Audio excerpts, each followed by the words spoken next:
गौरी की शादी एक बड़े घर के लड़के यानी कि राजेश के साथ होती है। राजेश की 4 बहनें हैं और सभी अपने भाई पर जान छिड़कती है। अरे पापा, ये राजेश के लिए कैसी छोटी सी हिट की लड़की ब्याह लाए आप? हम लोगों का भाई तो राजकुमार है, उसके लिए तो कोई राजकुमारी होनी चाहिए थी। गौरी को ननद की बात बुरी लगती है और वो रोने लगती है। अरे क्यों गला फाड़ रही है? क्या गलत बोल दिया मेरी बेटी ने? इकलौता बेटा है हमारा, समझी? वो तो तेरे ससुर हाँ कराए थे, वरना मैं तो ना करवाती तेरी शादी अपने हीरे जैसे बेटे से। ननदे सास को भरती और सास गौरी से लड़ती। ये क्या है? तुम्हारी बहनें और माँ आए दिन मुझे खरी खोटी सुनाती रहती है। क्यों नहीं बोलते उन लोगों को कुछ? अरे क्या बोलूं? अब उन लोगों का इकलौता भाई और बेटा होना, तो वो लोग थोड़े इमोशनल है मुझे लेकर, समझा करो ना। और कौन सा वो लोग रोज आते हैं ससुराल से? माना एक साथ नहीं आती, लेकिन रोज कोई ना कोई तो खड़ा ही रहता है ना। खैर, जैसे तैसे कुछ साल गुजरते हैं। गौरी एक प्यारे से बेटी की माँ बनती है। सुनिए, हर बात पर ससुर जी से पैसा मांगना ठीक नहीं लगता। आप कोई काम क्यों नहीं करते हैं? काम तो मैंने कभी किया ही नहीं गौरी। पापा के पास इतना पैसा है कि मुझे जरूरत ही नहीं पड़ी। लेकिन कहते हैं ना, हर दिन एक सा नहीं होता। गौरी के ससुर की मृत्यु हो जाती है और घर में गरीबी छा जाती है। गौरी ननद को फोन करती है। दीदी, अब जीजा जी को बोलकर इन्हें कहीं नौकरी दिलवा दो ना। घर चलाना मुश्किल हो रहा है। माँ जी की भी तबीयत खराब रहती है। दवाई का खर्चा और मुन्ने की पढ़ाई का खर्चा काफी है। कुछ मदद मिल जाएगी दीदी। देखो गौरी, तुम तो जानती हो मेरे खुद के 3 बच्चे हैं, तो ये मत सोचना कि बात घुमा कर बोलोगी तो मैं कुछ मदद कर दूंगी। अब पति तुम्हारा है, सास तुम्हारी है, तो करना तो तुमको ही है ना। हम भी तो निभा रहे हैं। खैर, बोल दूंगी इनको। गौरी समझ जाती है। वो दूसरी ननद को फोन करती है, लेकिन वहाँ से भी उसे कुछ ऐसा ही जवाब मिलता है। अरे भाभी, हमारा भाई कैसे काम करेगा? वो तो राजकुमार है। बस आप जरा माँ का ख्याल रखो, उन्हें कोई तकलीफ मत होने देना। बाकी करते हैं बात आराम से। गौरी के सामने संकट आ जाता है कि वो कैसे अपना परिवार चलाए। ना पति काम करना चाहता है और ना ननदे मदद। फिर एक रोज गौरी की सहेली कहती है, गौरी, मैं ना एक फैक्ट्री में काम करती हूँ, तुम्हारी परेशानी समझ सकती हूँ। क्यों नहीं तुम भी मेरे साथ वहाँ काम करती? अरे लेकिन मुन्ना तो छोटा है ना। तो क्या हुआ, तेरी सास और पति तो घर पर ही हैं, वो लोग संभाल लेंगे। तू चल मेरे साथ। गौरी ने अब काम करना शुरू कर दिया था, लेकिन उसका सपना अपने बेटे को अच्छी शिक्षा देने का था। गौरी अपने भाई से कहती है, भाई, आपके बच्चे जिस स्कूल में पढ़ते हैं उस पर मेरे गौरव का भी एडमिशन हो सकता है क्या? अरे कैसे बात कर रही है गौरी? जितना तू कमाती है उतने में तो तेरा घर भी नहीं चलता। तू कहाँ इतने महंगे स्कूल का सपना देख रही है? लेकिन गौरी भी ठान लेती है कि वो किसी न किसी तरह अपने बच्चे को अच्छे स्कूल में पढ़ाएगी। माँ जी, ये मेरे गहने हैं, मैं बेच रही हूँ। गौरव का कल एडमिशन है। अरे वो तो ठीक है गौरी, लेकिन आगे की फीस कैसे मैनेज करेगी? और ज्यादा मेहनत कर लूंगी माँ। गौरव कुछ बन गया तो हम लोगों के सारे दुख दर्द दूर कर देगा।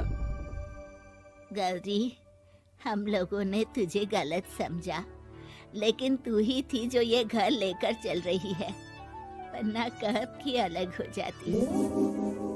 गौरी सास की ओर मुस्कुराकर देखती है। आप भी तो मेरा साथ दे रही है ना। अरे कभी खाने में अंडा या मुर्गा भी खिला दिया करो। क्या रोज रोज पत्ता खिलाती रहती हो? अरे शर्म तो आती नहीं, सारा दिन बहू काम करके पैसे लाती है, खुद तो कुछ करता नहीं, ऊपर से मुर्गा खाना है इसको। गौरी अपना घर चलाने के लिए तो पर्याप्त पैसे कमा लेती है, लेकिन बेटे के महंगे स्कूल, कोचिंग और उसकी डिमांड पूरी करने के लिए उसे लोगों से पैसे उधार लेने पड़ते। माँ, मुझे जूडो कराटे की ड्रेस चाहिए, मैं घर के कपड़ों में क्लास नहीं अटेंड करूँगा। और क्या, बिल्कुल, घर की भी कोई ड्रेस होती है क्या? मैं कल ही ला दूंगी। हाँ बच्चा, तू बस मन लगाकर पढ़ाई किया कर। उसके जाने के बाद कहाँ से लाएगी पैसे ड्रेस के? माँ वो पास वाली चाची से कुछ पैसे उधार लूंगी। अरे सभी से तो उधार ले चुकी है तू। कर्जा इतना चढ़ा लिया है कि पूरा जीवन भी कमाएगी तो उतार नहीं पाएगी।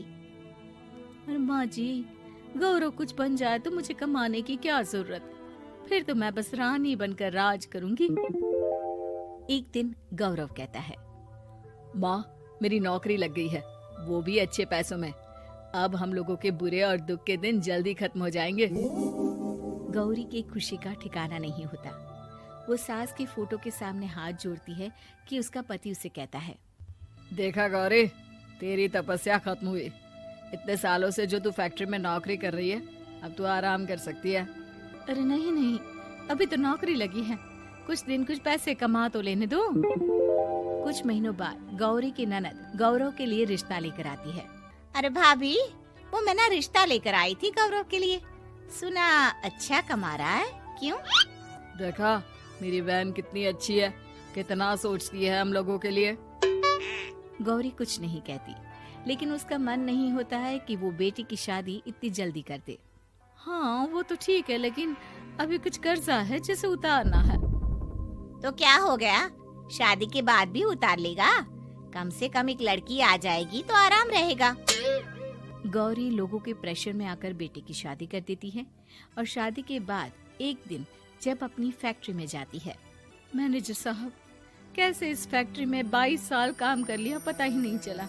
अब तो बेटा सेटल हो चुका है, नौकरी की जरूरत नहीं है। लेकिन आप सभी का शुक्रिया। गौरी बहन, बहुत मेहनत की तुमने जीवन में, अब भगवान कोई मुश्किल ना दे।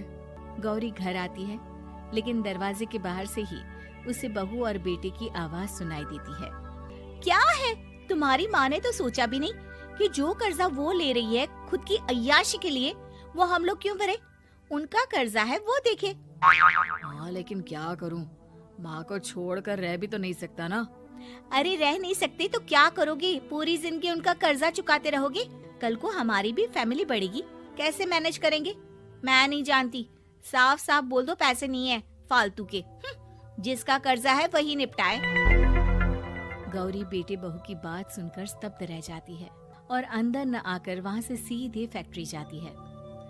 मैनेजर साहब, मैं सोच रही थी कि इतनी जल्दी नौकरी नहीं छोड़नी चाहिए, जब तक हिम्मत है तो कर लेते हैं। वो मेरा इस्तीफा ना वापस कर दीजिए। ये बोलकर गौरी की आंख लाल हो जाती है। मैनेजर समझ जाता है कि गौरी की उम्मीद टूट चुकी है। वो उसके हाथ में इस्तीफा रखकर कहता है, कर्जा माँ का है तो माँ ही चुकाएगी।